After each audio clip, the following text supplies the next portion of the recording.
ছবি তুলি তো আসলে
ব্যক্তিকেন্দ্রিক জীবন আমাকে বড্ড একলা করে দিয়েছে। সম্পর্কের বাঁধন আলগা হতে হতে আজ আমরা শিকড়হীন, একলা। আমরা ভুলে গেছি man is a social being. মানুষের চারপাশে মানুষ আছে বলেই মানব জীবনের এই শ্রেষ্ঠত্বের উদযাপন। ব্যক্তিকেন্দ্রিক স্বার্থপর জীবন মানুষকে সুখ দিচ্ছে না, তবুও মানুষ লোভের বশবর্তী হয়ে দিশাহীন হয়ে ছুটছে আড়ম্বর ও আতিশয্যের ভুল মিথ্যা জীবন সন্ধানে।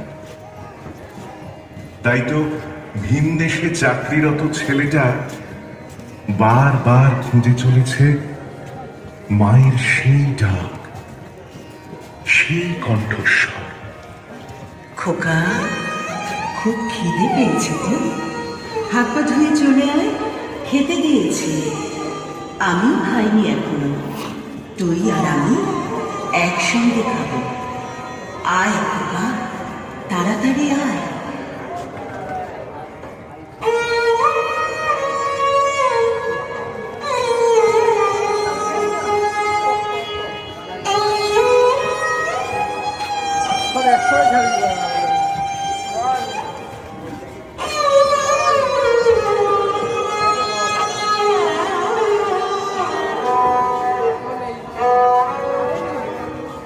সারা দিনের কাজের ক্লান্তি যখন দুর্গাকে গ্রাস করে, তখন দূর আকাশের তারার দিকে চেয়ে দুর্গা অপেক্ষা করে বাবা এসে বলবে, বড্ড ক্লান্ত না মা, একটু মাথাটা টিপে দেব, তুই ঘুমিয়ে পড় মা।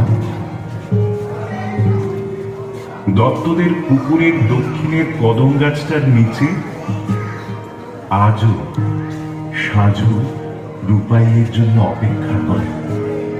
রূপাই ব্যাঙ্গালোর থেকে পুজোর ছুটিতে সাজুর কাছে ফিরে এসে বলবে, তোমার সঙ্গে দেখা করবো বলে ছটফট করছিলাম জানো, দেখা হওয়ার পর ছটফটে নিতে যেন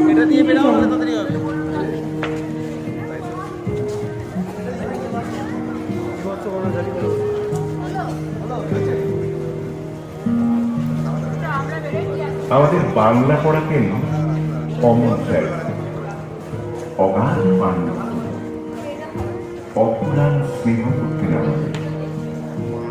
সাদা পাঞ্জাবি আর ধুতিতে দরাজ কণ্ঠে বলে উঠতেন, তোরা অনেক বড় হ, ঈশ্বর তোদের মঙ্গল করুন।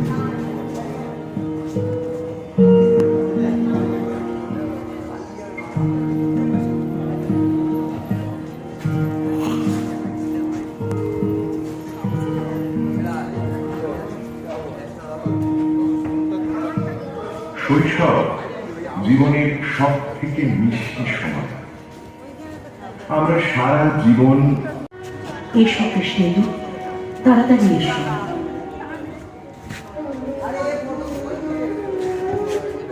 এক পলকে হারিয়ে গেল জীবনের সোনালী দিন। মায়ের দিকে দাঁড়াও করে পশ্চিমের ধনী দেশে এই যে কর্মব্যস্ত জীবনে বিপুল সম্পদের মায়া জালে আষ্টে পৃষ্ঠে বাধা পড়ে যাচ্ছে আমরা। এখানে দাঁড়াও। তোমার লাইট অফ করো। ভোগের মরণ সমুদ্রে ঝাঁপ দিয়েছি, একাকিত্ব পুড়ে পুড়ে বিনষ্ট করছে আমাদের প্রতিদিনের জীবন। মানুষের জীবনের সব থেকে গভীরতম টান হল শিকড়ে সম্পর্কের টান। সম্পর্কের টানকে উপেক্ষা